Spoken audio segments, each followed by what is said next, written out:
11 बजे mobile phone पर अचानक आए फेसबुक मैसेंजर वीडियो कॉल को देखकर आरती का पारा चढ़ गया। कॉल उसके किसी फेसबुक मित्र कलम का पुजारी की आईडी से थी। उससे तो कभी मैसेंजर पर चैट तक नहीं हुई, फिर उसकी इतनी हिम्मत कि रात को उसे मैसेंजर पर वीडियो कॉल करे। आरती का दिमाग इतना गर्म हो गया कि कॉल कट करने की बजाय रिसीव कर ली। सहसा उसे इस मैसेंजर कॉल में अभय जैसा चेहरा दिखा। जब तक वह उस चेहरे पर थोड़ा गौर करती तब तक दूसरी तरफ से फ़ोन कट चुका था। हालांकि यह आईडी भी एक फेसबुक आईडी थी जो पिया की दीवानी के नाम से थी और यह कलम के पुजारी की मित्र सूची में थी। एक दूसरे की पोस्ट को लाइक या कमेंट करने के अलावा उन दोनों ने कभी मैसेंजर पर चैट तक नहीं की थी। फिर अचानक यह फ़ोन कैसे लग गया? आरती इस सोच में ही थी।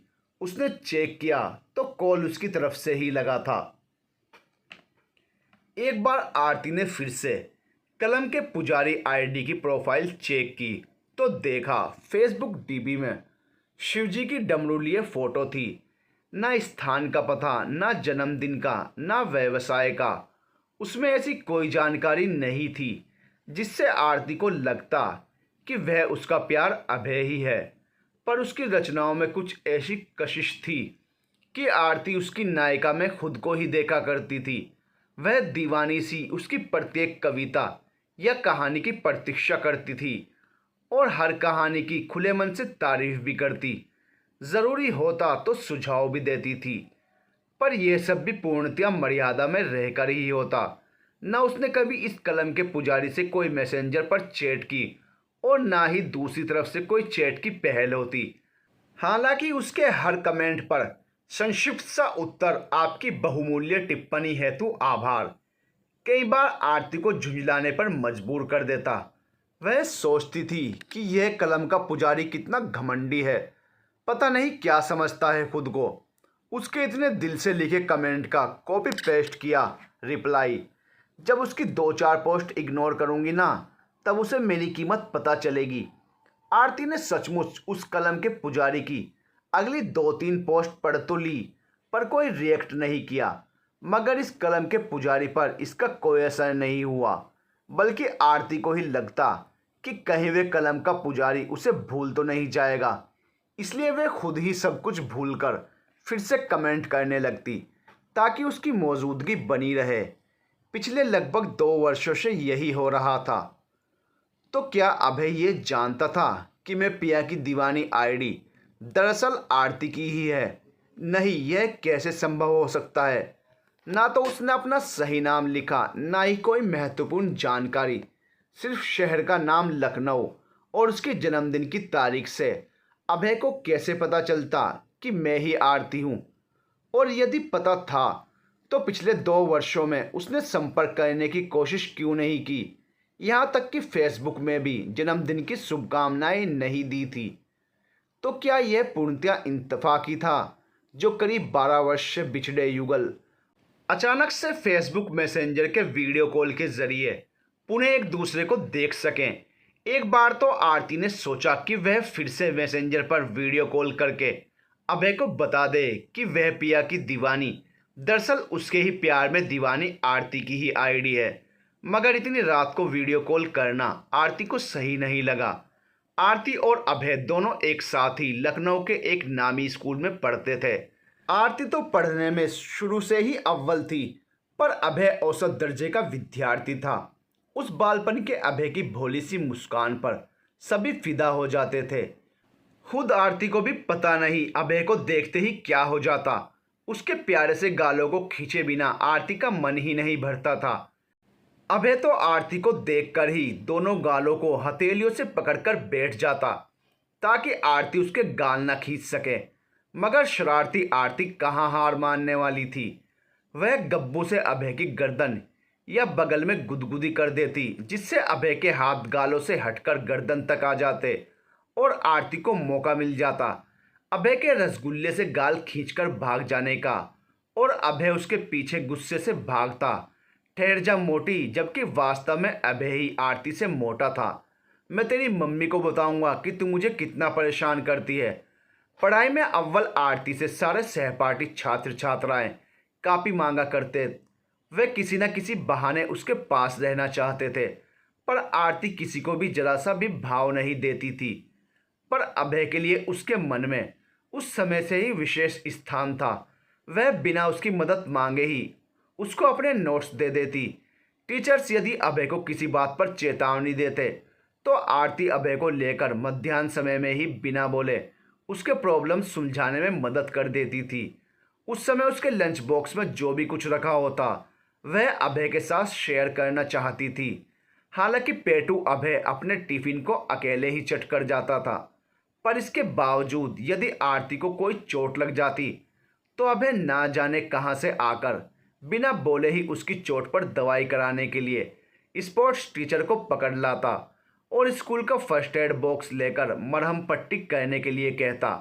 वक्त के साथ साथ युवा होते अभय और आरती के शरीर में बदलावों के साथ साथ आदतों में भी बदलाव आने लगा था। बचपन में जिस अभय के गालों को आरती दबंगई से खींचकर भाग जाया करती थी, उसके स्पर्श मात्र से ही उसके शरीर में सिहरन पैदा हो जाती थी।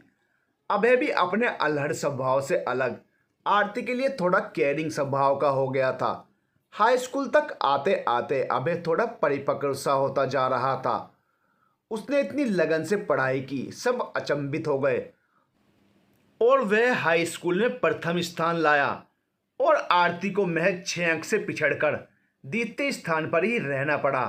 पहली बार आरती को अभय की इस तरक्की से जलन महसूस हो रही थी।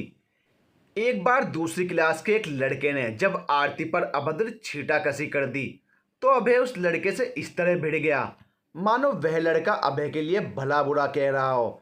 यह बात इतनी बड़ी कि प्रिंसिपल ने अभय और उस लड़के के माता पिता को बुलाकर उनके इस प्रकार के आक्रामक व्यवहार के लिए चेतावनी दे दी। अभय तो अब अव्वल स्थान पर आने लगा था, इसलिए उसके माता पिता को भी अभय के इस व्यवहार पर अचंभा ही हुआ। जब उन्हें यह बात पता चली कि अभय ने यह सब मारपीट एक लड़की के लिए की थी तो उन्हें विश्वास नहीं हुआ। उन्होंने गुस्से में घर जाकर अभय की खूब पिटाई कर दी, जिस वजह से अभय 2 दिन तक स्कूल नहीं आया।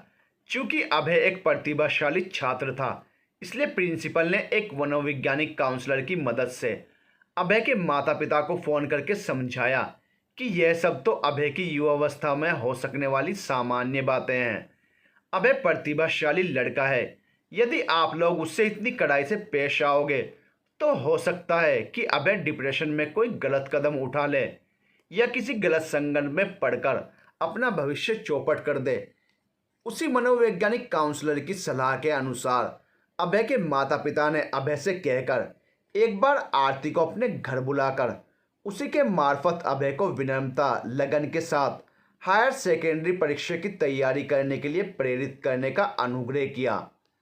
पहली बार अभय के घर जाने पर कितना संकोच हो रहा था आरती को, परंतु अभय के माता पिता ने इतनी सहजता के साथ उसे अपना लिया कि आरती एक बार फिर से अभय के साथ अधिकारपूर्वक घूमने फिरने लग गई। इस प्रकार दोनों युवाओं के बीच अनकहे अपरिपक्व प्रेम के नावांकुर फूट चुके थे। आरती और अभय दोनों ने ही हायर सेकेंडरी में विज्ञान विषय लिया। आरती की मदद और मार्गदर्शन से अभय ने प्रथम स्थान के साथ 12th पास की, पर खुद आरती को 10 अंक पीछे द्वितीय स्थान पर ही संतोष करना पड़ा। अभय के ख्वाब IAS अधिकारी बनने के थे, इसलिए उसने 12वीं के बाद डॉक्टर या इंजीनियरिंग के किसी भी परीक्षा में भाग ही नहीं लिया। पर आरती डॉक्टर बनना चाहती थी, लेकिन प्री मेडिकल परीक्षा में औसत अंक आने के कारण उसका चयन नहीं हुआ। इसलिए आरती ने अगले वर्ष के लिए पुनः भरसक प्रयास करने की ठानी। साथ ही कोई पढ़ाई में पीछे छूटने के रिस्क ना हो, इसलिए BSc में भी दाखिला ले लिया। एक बार फिर से अभय और आरती दोनों ने एक ही महाविद्यालय में दाखिला लिया। अपनी मेडिकल क्लासेस की कोचिंग की वजह से आरती अक्सर कॉलेज में प्रैक्टिकल क्लासेस के समय ही आया करती। बाकी की पढ़ाई वह अभय के नोट्स और खुद के अध्ययन से ही कर लेती थी। इस वजह से अभय का आरती के घर पर आना जाना हो गया था। आरती के पिता रेलवे में नौकरी करते थे और आरती की माँ एक गृहिणी थी। आरती की एक छोटी बहन भी थी, अभिलाषा, जो उस समय हाई स्कूल में पढ़ रही थी। अक्सर आरती की माँ अंजना से कहती थी कि देख अभय कितना प्यारा लड़का है, जब यह बड़ा होकर अपने पैरों पर खड़ा होगा तो मैं इसकी शादी छुटकी यानी अभिलाषा से करा दूंगी। कितनी सुंदर लगेगी इन दोनों की जोड़ी, और संयोग से इन दोनों का नाम भी कितना मिलता जुलता है, अभय और अभिलाषा। यह सुनकर आरती के मन में आग लग जाती थी। अभय सिर्फ उसका था और वह उसे किसी भी प्रकार से खोना नहीं चाहती थी। बीएससी प्रथम वर्ष में अभय ने कॉलेज में प्रथम स्थान प्राप्त किया, परंतु आरती प्री मेडिकल एग्जाम की तैयारी के कारण टॉप 10 में भी अपना स्थान नहीं बना सकी, और दुर्भाग्य से आरती का द्वितीय प्रयास में भी प्री मेडिकल परीक्षा में चयन नहीं हो सका और उसका डॉक्टर बनने का सपना सदा के लिए ही सपना बन गया। मजबूरन आरती ने विज्ञान विषय से ही स्नातक करने का निश्चय किया। कॉलेज में प्रथम स्थान प्राप्त करने की वजह से द्वितीय वर्ष में भी अभय की छवि किसी हीरो से कम नहीं थी, इसलिए उसकी सहपाठी और जूनियर छात्राएं किसी न किसी बहाने से अभय के इर्द गिर्द ही रहती थी। यही बात आरती के मन में एक सुरक्षा की भावना ले आई थी। अभय को पाने की धुन में एक बार फिर से उसने पूरी लगन से मेहनत करके द्वितीय वर्ष में प्रथम स्थान प्राप्त किया। अभय सहित सभी लोग अचरज में पड़ गए। चाहे कितनी ही लड़कियां अभय के पीछे पड़ी हों, पर अभय तो एक जवाबदार मित्र की तरह हर वक्त खुद ही आरती के पास जाकर उसकी छोटी छोटी बातों पर भी सलाह देता या ध्यान देता था। इस वजह से दूसरी छात्राएं मन ही मन आरती से जलने लगी थी, और उनकी इस जलन को देखकर आरती भी मन ही मन बहुत खुश होती थी। एक बार आरती के मामा ने आरती के लिए प्यारे से सोने के झुमके बनवाए, जिन्हें पहनकर आरती कॉलेज आई तो कॉलेज के साथी छात्र छात्राओं ने आरती की जमकर तारीफ की, पर अभय को यह पसंद नहीं था। इसलिए आरती ने कभी उस दिन के बाद से झुमके नहीं पहने। ऊंची हिल की सैंडल मत पहनना, जीन्स टॉप में तुम बहुत अच्छी दिखती हो, पर कॉलेज के बाकी लड़के तुम पर लाइन मारते हैं। तुम काजल लगाती हो तो लगता है कि मैं बस तुम्हारी आंखों में ही देखता रहूं, पर नहीं, सब सिर्फ तुम्हें ही देखेंगे, मत लगाना। आदि अनेक छोटी छोटी ख्वाहिशें आरती ने सिर्फ अभय की खुशी के लिए मन में ही दबा रखी थी, क्योंकि उसे इस प्रकार अभय का अपने लिए चिंतित होना अच्छा लगता था। अभय के मन में भी उसके लिए असुरक्षा की भावना है।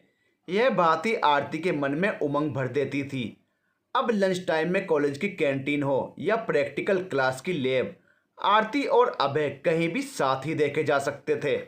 वैसे तो आरती और अभय ने कभी एक दूसरे से प्यार का इजहार नहीं किया, बल्कि दोनों में ही प्रतिस्पर्धा की ही भावना थी। पर धीरे धीरे कॉलेज के बाकी छात्रों ने भी उन दोनों को आदर्श युगल मान ही लिया था, जबकि अभय और आरती ने कभी प्यार का इजहार भी नहीं किया था। कॉलेज के सीनियर छात्रों के फेयरवेल प्रोग्राम में सारे छात्र छात्राएं कुछ न कुछ प्रस्तुतियां दे रहे थे। आरती उस दिन पहली बार अपनी मौसी का जन्मदिन पर गिफ्ट मिली लाल रंग की स्लीवलेस ड्रेस पहनकर आई थी। ये तो सारे ही लड़के आरती पर फिदा होकर उसे प्रभावित करने की कोशिश कर रहे थे, पर आरती की नज़रें तो सिर्फ अभय को ही खोज रही थी। अभय उसे देखते ही अपलक निहारता रह गया। उसके मुंह से कोई शब्द ही नहीं निकले। क्या हुआ, मैं इस ड्रेस में अच्छी नहीं लग रही क्या? आरती के शब्दों से ही अभय की तंद्रा टूटी। शर्माना तो आरती को था, पर अभय ही शर्माते हुए सिर्फ सिर हिलाकर चला गया। वैसे तो अभय भी कोट पैंट पहनकर आया था, एकदम हैंडसम नौजवान, मगर वह आरती के सामने खुद को कमतर समझ रहा था। पहले अभय ने साथियों के साथ एक कोरस गीत गाया। 3-4 प्रस्तुतियों के बाद आरती ने एकल गीत गाया। अभय को लग रहा था कि इस गीत का एक एक शब्द आरती सिर्फ उसके लिए ही गा रही हो, मानो यह गीत अभय के लिए ही लिखा गया हो। अभय की धड़कनें बढ़ती ही जा रही थी। उसे लग रहा था कि आरती का गीत खत्म होते ही वह स्टेज पर जाकर आरती को पकड़कर गले से लगा ले और सार्वजनिक रूप से अपने प्रेम का इजहार कर दे। तालियों की गड़गड़ाहट से एक बार फिर अभय का ध्यान भंग हुआ। आरती के बाद भी एक से एक शानदार प्रस्तुतियां हुई, मगर अभय तो मानो आरती के मायाजाल में फंसा हुआ किसी और ही दुनिया की सैर कर रहा था। आज अभय को पहली बार आरती से मिलकर बात करने की जो बेकरारी हो रही थी वह शायद इससे पहले कभी नहीं हुई थी। अभय आरती के उस गीत के प्रोग्राम खत्म होते ही आरती के पास जाकर उसे चुपचाप साइकिल स्टैंड के पास बुलाता है। वहां अंधेरा होने की वजह से अभय को आरती से बात करते हुए कोई अन्य नहीं देख सकता था। उसने गला खराशते हुए हिम्मत जुटाकर कहा, आरती, तुमने आज जो यह गाना गाया था ना, भंवरा बड़ा नादान है, मैं तो खो गया था इस गीत में ही। आरती ने कहा, तो यह कहने के लिए मुझे इधर अकेले में बुलाया है? अभय ने झिझकते हुए कहा, नहीं, सबके सामने कहने में मुझे शर्म आ रही थी। क्यों शर्म आ रही थी? सभी लोग तो मेरी सामने ही तारीफ कर रहे हैं। आरती ने शौकिया बिखेरते हुए अभय को टटोला। पता है, मैंने बहुत प्रैक्टिस की थी पिछले एक सप्ताह से, पर उतना परफेक्ट नहीं गा सकी। सच कहूँ तो मुझे सुमन का गाया गाना अजीब दास्ता है, ये कहाँ शुरू कहाँ ख़त्म गीत अपने से ज़्यादा प्यारा लगा, मानो खुद लता मंगेशकर जी स्टेज पर गा रही हूँ। अभय ने फिर बात पटरी पर लाते हुए कहा, आरती, यह लाल ड्रेस तुम पर बहुत जच रही है, एकदम परी जैसी लग रही हो इसमें। Oh really? आरती ने कहा, पर मुझे तो आकांक्षा का नीले रंग का लहंगा चोली ज़्यादा पसंद आया, कितनी सुंदर गोल्डन बॉर्डर है उसमें। अभय ने रूखे स्वर में कहा, मैंने आकांक्षा को नहीं देखा। अभय ने आखिरी बार अपने दिल की बात आरती को कहने की कोशिश की। आरती, मुझे तुम्हारी ये कजरीली आंखें बहुत पसंद हैं, मैं इनमें डूब जाना चाहता हूँ। ओए मिस्टर शायर, यह सब बातें शादी के बाद शोभा देती हैं, अभी नहीं। आरती ने अमित को झिड़कते हुए कहा, तो इसका मतलब तुम मुझसे शादी करने को तैयार हो? मैं तुमसे ही शादी करना चाहता हूँ। अभय ने लगभग गिड़गिड़ाते हुए आरती का हाथ अपने हाथों में लेकर कहा। आरती खिलखिलाकर हंस पड़ी। जनाब, ऐसे लड़की को प्रपोज करते हैं क्या? पहले मुझे मनाओ, गिफ्ट वगैरह दो, अपने और मेरे मम्मी पापा को रजामंद करो, और सबसे पहले तो अपने पैरों पर खड़े हो जाओ, फिर ये घर गृहस्थी की बातें सोचना। हालांकि आरती भी मन ही मन चाहती थी कि वह एक बार अभय से मोहब्बत का इजहार करके उसके मन की बात टटोल कर देख तो ले, पर जब उसने देखा कि खुद अभय ही पहल कर रहा है तो ना जाने कहाँ से उसमें खुद को संयत बनाए रखने की शक्ति आ गई थी। शायद वह अभय की तरफ से आश्वस्त होने से बेफिक्र हो चुकी थी।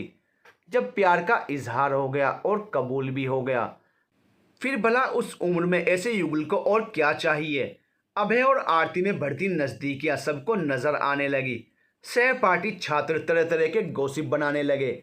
बात टीचर्स और प्रिंसिपल से होते हुए उनके घरों तक भी पहुंच गई। प्रिंसिपल ने खुद दोनों के परिवारों को अपने ऑफिस में बुलाया।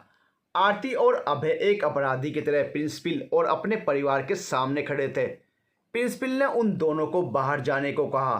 फिर आरती और अभय दोनों के माता पिता से कहा, मैं मानती हूँ कि यह सब मेरे हस्तक्षेप के बाहर की बात है। अभय और आरती दोनों ही बालिग हो रहे हैं और अपनी पसंद के अनुसार विवाह कर सकते हैं।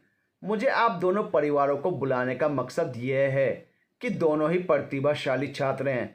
इस प्यार वगैरह के चक्कर में पड़ गए तो उनका उज्जवल भविष्य अंधकार में चला जाएगा। दोनों ही नादान हैं। आप दोनों परिवार इन दोनों को कुछ इस तरह हैंडल करें कि यह दोनों मोटिवेट होकर पूरा ध्यान फाइनल एग्ज़ाम पर लगाएं। दोनों ही कॉलेज में प्रथम द्वितीय स्थान लाते हैं। यही दिशा में गए तो यूनिवर्सिटी में टॉप भी कर सकते हैं, अन्यथा फेल भी हो गए तो कोई आश्चर्य नहीं। यह मैं अपने 16 वर्षों के अनुभव के आधार पर कह रही हूँ। आरती और अभय से दोनों ही माता पिता तो पहले ही मिल चुके थे, पर वह दोनों आपस में पहली बार मिल रहे थे, और वह भी इस वजह से। अभय के पिता ने आरती के पिता से कहा कि हम आज शाम मिलते हैं और इस मामले को सही तरीके से हैंडल करते हैं।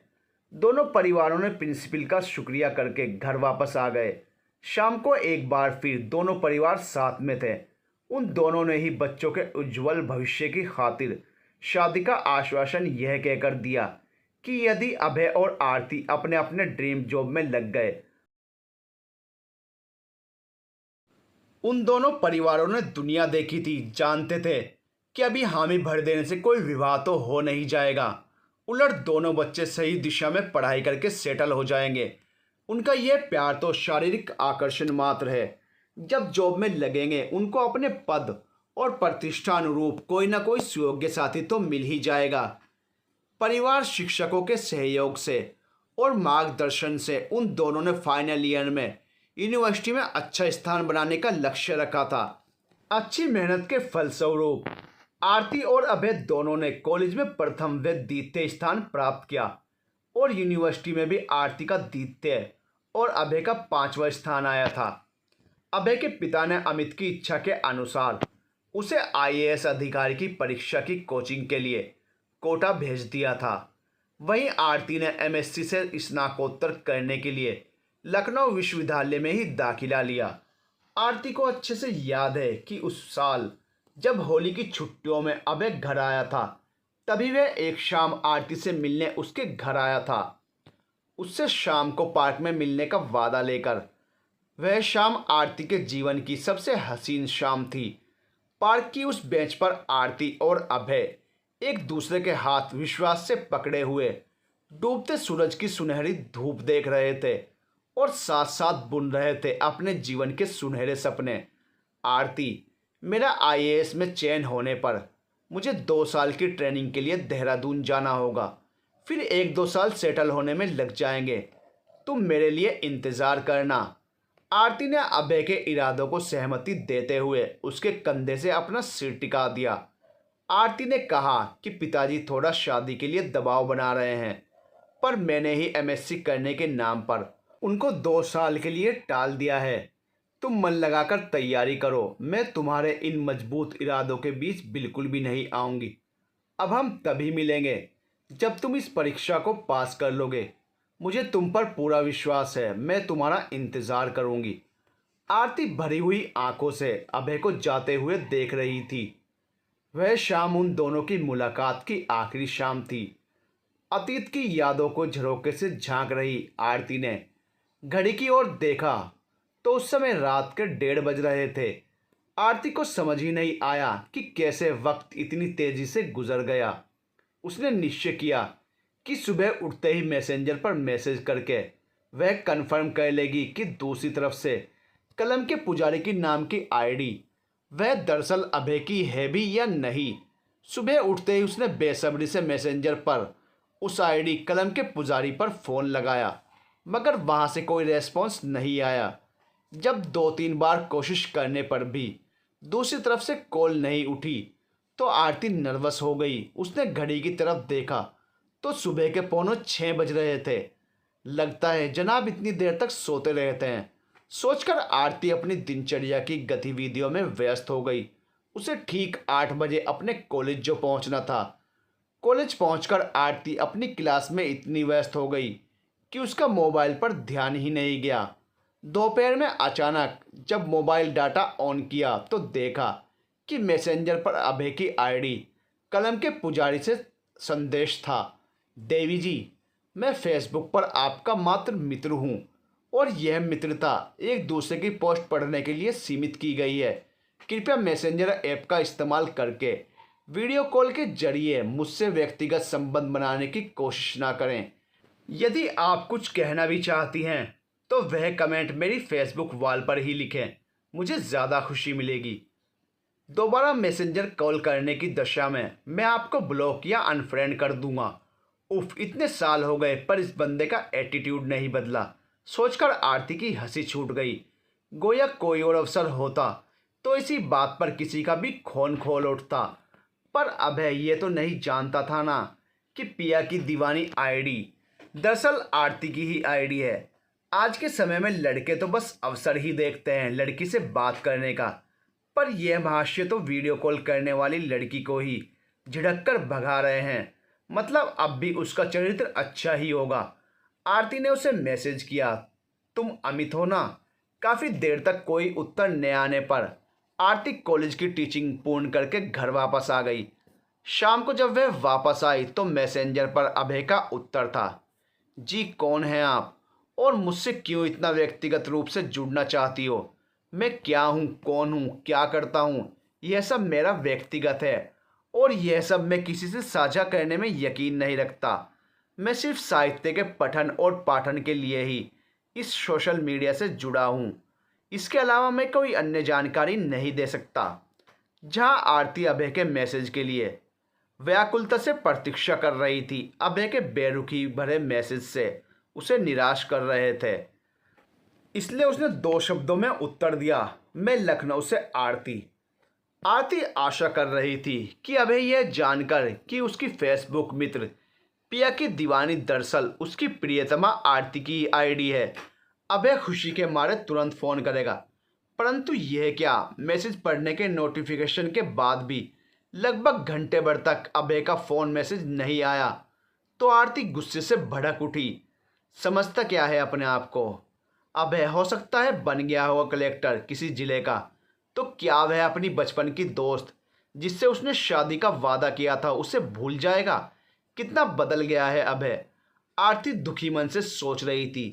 तभी लगभग 1.5 घंटे बाद अभय का जो मैसेज आया उससे आरती की चिंता कम होने की जगह और बढ़ गई थी। अभय ने पूर्णतः औपचारिक मैसेज किया, आरती जी कैसी हो आप? आशा है कि कुशल ही होंगी। अब तक तो आपने विवाह कर लिया होगा, बल्कि 1-2 बच्चे भी हो गए होंगे। आप अभी किस शहर में रहती हो? पति क्या करते हैं आपके? 2 साल से आपके संपर्क में हूँ, लेकिन मुझे पता नहीं था कि पिया की दीवानी आपकी ही आईडी है, वरना आपके मैसेंजर वीडियो कॉल करने पर इतनी बेरुखी ना दिखाता। उफ, एक तो अभय ने 12 सालों से उसकी कोई खोज खबर नहीं ली। जब इत्तफाकन मुझे वह फेसबुक के माध्यम से मिला भी तो इतना भाव खा रहा है। फ़ोन नंबर मांगकर फ़ोन भी तो कर सकता था। मुझे इतनी औपचारिकता, तुमसे सीधा आप पर, और खुद ही सोच लिया कि मेरा विवाह हो गया है। पति क्या करते हैं? और तो और बच्चे भी पैदा हो गए हैं। खुद ही सोच लिया और खुद ही जवाब दे दिया। आरती गुस्से से उबल रही थी, लगा कि मोबाइल पटक कर तोड़ दे। तभी उसे विचार आया, कहीं ऐसा तो नहीं कि इस दरमियान अभय की शादी हो गई हो। लड़का स्मार्ट है, सेटल है, फिर कलेक्टर हो तो कहना ही क्या। एक से एक लड़कियां डोरे डालने को तैयार रहती होंगी। फिसल गए होंगे जनाब किसी हुस्न परी पर, और लगता है 1-2 बच्चे उनके ही हुए होंगे। 12 साल का समय कुछ कम तो नहीं होता ना। पर क्या अभय ने आरती के बारे में जरा भी नहीं सोचा? कैसे उससे वादा करके किसी और से विवाह कर सकता है? अगर मैं पसंद नहीं तो एक बार बताना तो था, और मैं पागलों की तरह उसकी 12 सालों से प्रतीक्षा कर रही हूँ। आरती भी सुंदर थी, प्रतिभाशाली थी, अपने पैरों पर खड़ी थी। चाहती तो वह भी सही समय पर अच्छा लड़का देखकर विवाह कर सकती थी, पर अपनी पारिवारिक जवाबदारियों को निभाते हुए अभय के अलावा किसी अन्य आदमी के बारे में उसने सोचा तक नहीं था। आरती आईने के सामने खड़ी होकर खुद को निहारती है। 33 साल की हो गई है वह तो। ध्यान से देखने पर चेहरे पर वक्त के थपेड़ों के निशान भी नजर आ रहे थे। आरती दुखी मन से सोच रही थी, आखिर उसे क्या मिला इतनी शिद्दत से अभय से मोहब्बत करने पर। पिछले 12 सालों से वह सोच रही थी कि एक दिन अभय उसे खुद ढूंढते हुए आएगा और कहेगा, आरती देखो मैं कलेक्टर बन गया हूँ, अब पूरी तरह से सेटल हो चुका हूँ, मैं तुमसे शादी करना चाहता हूँ। और हकीकत में हो क्या रहा है? अब आरती का क्या होगा? 33 साल की परिपक्व महिला से कौन विवाह करेगा? कितने बेहुदा सवालों का सामना करना पड़ेगा उसे। अब तक विवाह क्यों नहीं हुआ? कहीं कोई शारीरिक कमी तो नहीं? अनेक सवाल मुंह बाए खड़े थे। आरती ने अभय को सबक सिखाने और अपनी खींच मिटाने के लिए अभय को प्रत्युत्तर दिया, अभय जी मैं अपने परिवार के साथ सकुशल हूँ। अच्छा लगा कि आपसे पुनः संपर्क हो सका। मैं अपने पति और बच्चों के साथ लखनऊ में ही सेटल हो गई हूँ। मेरे पति और बच्चे मुझे बहुत प्यार करते हैं और हम सब यहाँ आदन पूर्वक रह रहे हैं। आओ कभी लखनऊ आए तो हमारे घर ज़रूर पधारिए। मेरे पति से मिलकर आपको प्रसन्नता होगी। आरती सोच रही थी कहीं ऐसा तो नहीं कि अभय मेरे इस मैसेज के बाद मुझे शादीशुदा समझकर मुझे अपनी ज़िंदगी से अलग ही कर दे। हो सकता है मुझे ब्लॉक करके इत्तफाकन हुए इस संपर्क को सदा के लिए ही समाप्त कर दे। इतना बदल चुका है वह कि उसके बारे में पूर्वानुमान लगाना कठिन है। इसलिए आरती मैसेंजर पर जाकर वह चैट अनसेंड करने की सोचती है। तभी दिखता है कि अभय ने वह मैसेज पढ़ लिए हैं। जब तक वह कुछ और सोच या कर पाती, अभय का ही मैसेंजर पर वीडियो कॉल आ गया। जिसे आरती ने गफलत में काट दिया। आरती नहीं चाहती थी कि वीडियो कॉल पर उसकी सूनी मांग और व्यंग चेहरे को पढ़कर अभय को बिना बोले ही सारी हकीकत पता चल जाए। अभय का वीडियो कॉल कट करके आरती ने मैसेंजर वॉइस कॉल किया। हेलो अभय जी। अभय जी, मुबारक हो आपको आपका परिवार। मेरा वीडियो कॉल क्यों नहीं उठाया? आरती, शादीशुदा महिलाएं अपनी रात को पराये पुरुष से वीडियो कॉल पर बात नहीं करती। आरती ने बिना सोचे ही बोल दिया। अबे ओ, बोल तो ऐसे रही हो जैसे अभी कल ही शादी हुई हो। 2 दिन पहले ही तो आपने रात को और सुबह सुबह मुझे वीडियो कॉल किया था। आरती अपने ही बोल में फंस गई थी। उसे कुछ नहीं सूझा तो उसने कहा, कितने साल तक प्रतीक्षा करूं तुम्हारी? तुम तो अभी भी मुझसे दूर भाग रहे थे। मैंने ही तुम्हें इत्तेफाकन लगे मैसेंजर वीडियो कॉल से पहचान कर खोज निकाला, वरना तुम तो अब भी मुझसे नहीं मिलते। बोलो क्यों दूर भाग रहे हो? पसंद नहीं थी तो बता देना था ना मुझे। मैं अपनी आधी ज़िंदगी तुम्हारे नाम पर बर्बाद तो ना करती। बताओ क्यों किया तुमने ऐसा मेरे साथ? अभय ने भर्राई हुई आवाज़ में कहा, क्योंकि तुमने ही मुझे कहा था कि अब हम तभी मिलेंगे जब मैं कलेक्टर बन जाऊंगा। मैंने 3 सालों तक आईएएस अधिकारी बनने के लिए लगन से मेहनत की थी, पर अफसोस मैं वह बन न सका जो बनकर मैं तुम्हारे पास आकर तुम्हारा हाथ मांगने, तुम्हारे माता पिता से मिल पाता। कलेक्टर ना बन सका तो सोचा कि कम से कम यूपीएससी परीक्षा देकर डिस्ट्रिक्ट मजिस्ट्रेट बनकर प्रशासनिक अधिकारी तो बन पाता, पर यहाँ भी तकदीर धोखा दे गई। 2 साल में भी मेरा चयन नहीं हो सका। मजबूरन मैंने बैंकिंग की परीक्षा दी।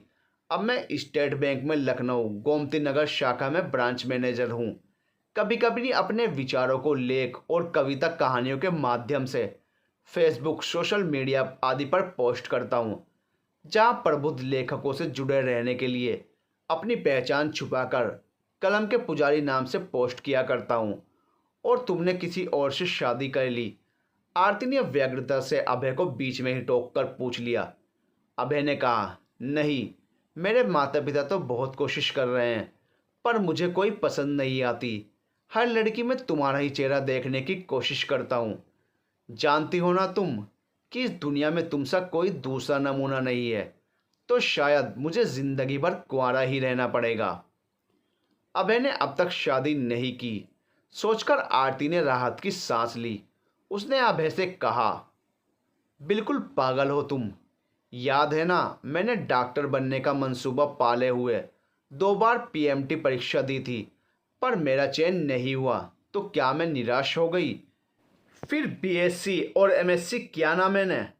मेरे माता पिता ने तो मुझ पर एमएससी फाइनल होते होते ही अच्छे रिश्ते देखकर विवाह का दबाव बनाना शुरू कर दिया था, पर मैं उन्हें टालती रही।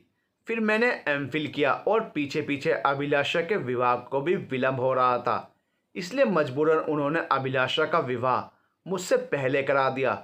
मैं फिर भी तुम्हारी प्रतीक्षा करती रही। फिर एक कार एक्सीडेंट में मेरे माता पिता नहीं रहे और घर में मैं नितांत अकेली रह गई, पर फिर भी मैंने हिम्मत नहीं हारी। मैंने पीएचडी की और एक महाविद्यालय में प्रोफेसर बनकर आत्मनिर्भर हूँ। हाँ, आज मैं डॉक्टर अंजना ही हूँ। मैंने कभी हार मानना नहीं सीखा। यह सही है कि मैंने तुम्हें कलेक्टर बनने के बाद ही मिलेंगे कहा था, पर उसका यह मतलब तो नहीं था कि मुझे किसी कलेक्टर या प्रशासनिक अधिकारी से शादी करनी थी। मैंने अभय से प्यार किया था और अभय से ही शादी करना चाहती हूँ, चाहे वे कलेक्टर हो या ब्रांच मैनेजर या कहीं का चपरासी। आरती भावनाओं में बहकर सब कुछ कहती चली गई जो उसने अपने दिल में सालों से दबा कर रखा था। पर अब तो तुम शादीशुदा हो ना? अभय ने आश्चर्य से पूछा। आरती अभय के इस सवाल पर फ्लैशबैक से वापस आकर सहम गई। उसे अभय को किया अपना वह आखिरी मैसेज याद आता है जो उसने अभय को किया था, मैं शादीशुदा और 2 बच्चों की माँ हूँ।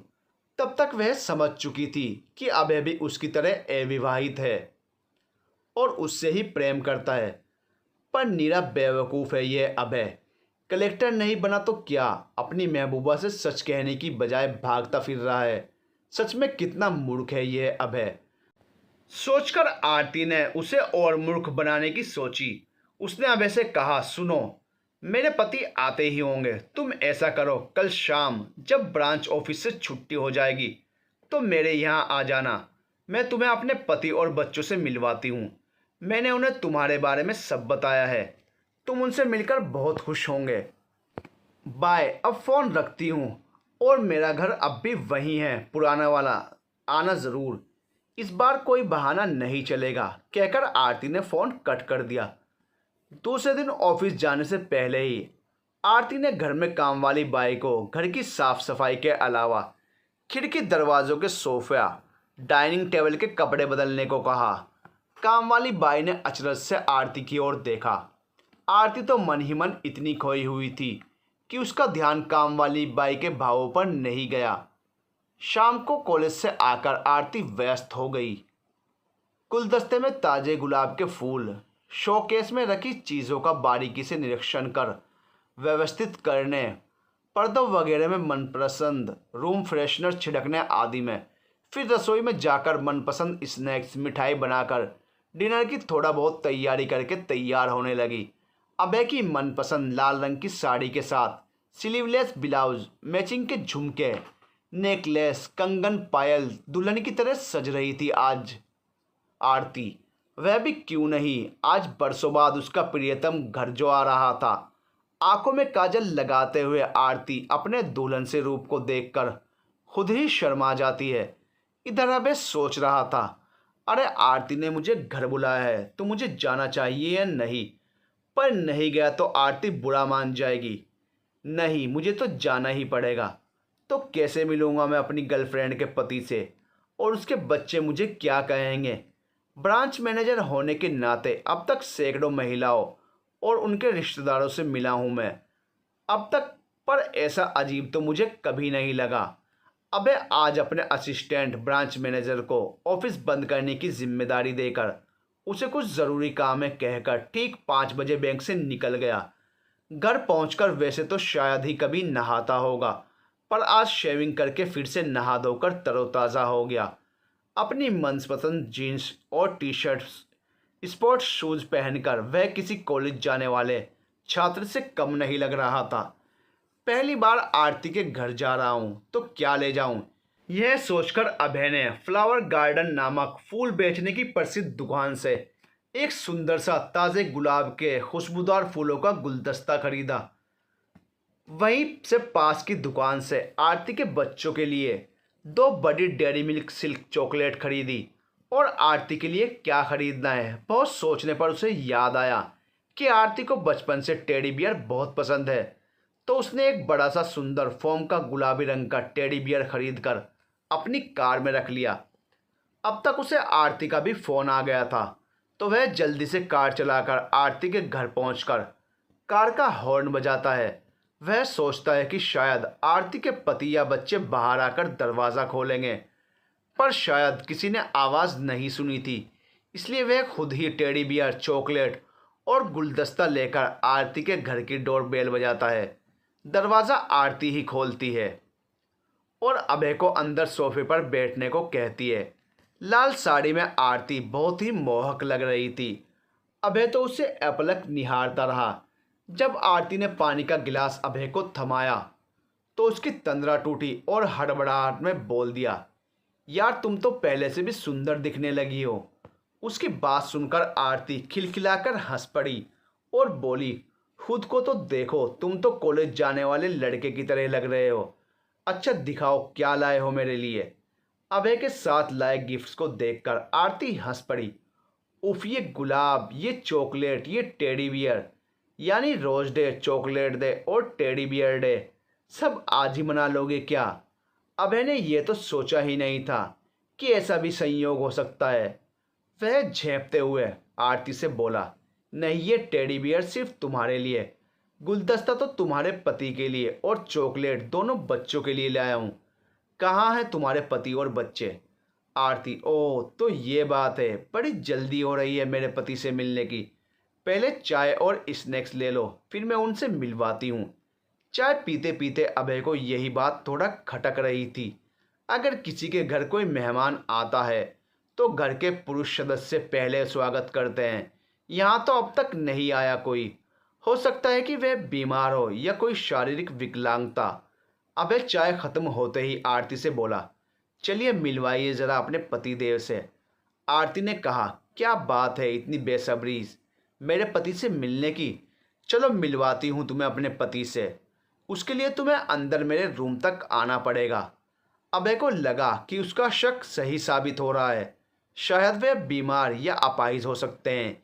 इसलिए उसने अपने साथ लाए गुलदस्ते और चॉकलेट लेकर आरती के पीछे पीछे उसके रूम की तरफ चल पड़ा। अभय ने देखा कि उस बेडरूम या बेड पर तो कोई शख्स नहीं है। इसलिए उसने अचंभित होकर आरती से पूछा, कहाँ है तुम्हारे पतिदेव? आरती ने सामने लगे बड़े से ड्रेसिंग टेबल की तरफ देखकर अभय की ओर इशारा करके कहा, यह मेरे पति हैं, पिछले 12 सालों से मेरे मन के स्वामी। तब तक अभय आरती की सूनी मांग और बिना मंगलसूत्र के गले को देखकर सब समझ चुका था। वह उसका हाथ थामते हुए बोला, और वह दोनों बच्चे? आरती शर्म से लाल होकर बोली, धत ऐसे नहीं, पहले मुझे दुल्हन बनाकर अपने घर ले चलो, फिर उनसे भी मिलवा दूंगी। जल्दी ही अभय अपने माता पिता से आरती को मिलवाकर विवाह करके घर ले आता है। इस प्रकार तो बिछड़े हुए दिल फेसबुक मैसेंजर के गलती से लगे वीडियो कॉल के माध्यम से इत्तफाकन इश्क को मुकम्मल करते हैं।